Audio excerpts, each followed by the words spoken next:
Right the balance equation for the following chemical reactions.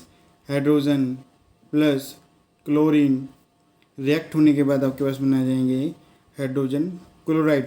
जो hydrogen है हम लिखते हैं गैस है H2 और क्लोरीन हम लिखते हैं क्लोरीन गैस Cl2। एरो का साइन आपके पास बन के जाएंगे हाइड्रोजन क्लोराइड। हाइड्रोजन क्लोराइड अगर बात करें हम हाइड्रोजन के लिए, हाइड्रोजन को हम लिखते हैं हाइड्रोजन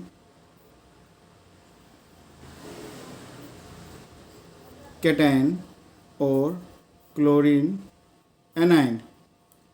जो आयन होता है ये प्लस में होता है, ये हमारे पास एक माइनस में होता है आयन। फिर हमें बनाना है इनसे हाइड्रोजन क्लोराइड, तो H यहाँ पर रखेंगे और Cl हम यहाँ पर रखेंगे। +1 है तो यहाँ पर 1 लिख देंगे, -1 है तो यहाँ पर हम 1 लिख देंगे और इन दोनों को कर देंगे मल्टीप्लाई। तो हमारे पास बन जाएगा 1H। कैसे मल्टीप्लाई आएगा, सिर्फ आपके पास आ जाएगा H, 1 मल्टीप्लाई होगा Cl से आपके पास आ जाएगा सिर्फ Cl। जो आपके पास 2 होता है इसे हम कहते हैं सब्सक्रिप्ट।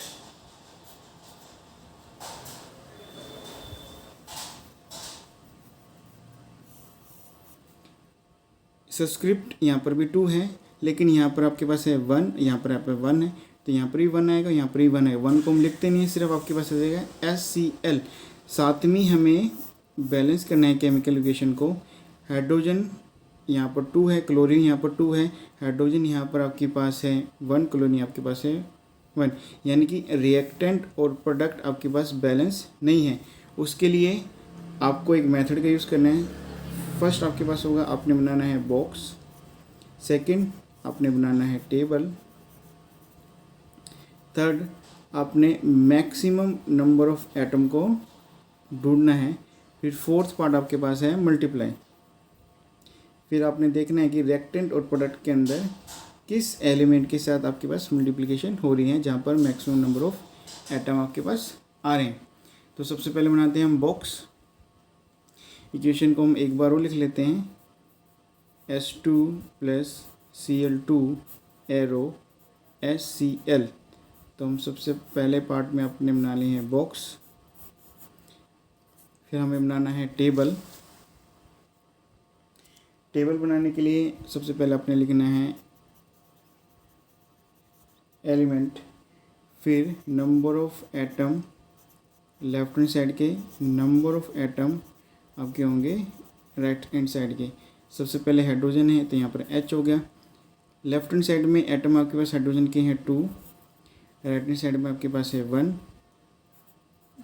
फिर आपके पास है क्लोरीन, लेफ्ट हैंड साइड में आपके पास है 2, राइट हैंड साइड में आपके पास है 1। तो आपको साफ साफ दिख रहा है कि 2 1 2 1 आ रहे हैं।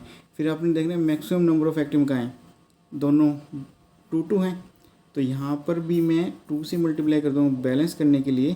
तो इसी को कहते हैं मल्टीप्लिकेशन, कि जहाँ पर अपने मैक्सिमम नंबर ऑफ एटम देखने हैं तो आपने रिएक्टेंट या प्रोडक्ट के अंदर उनको बैलेंस करने के लिए अपने मल्टीप्लिकेशन का यूज़ करना है।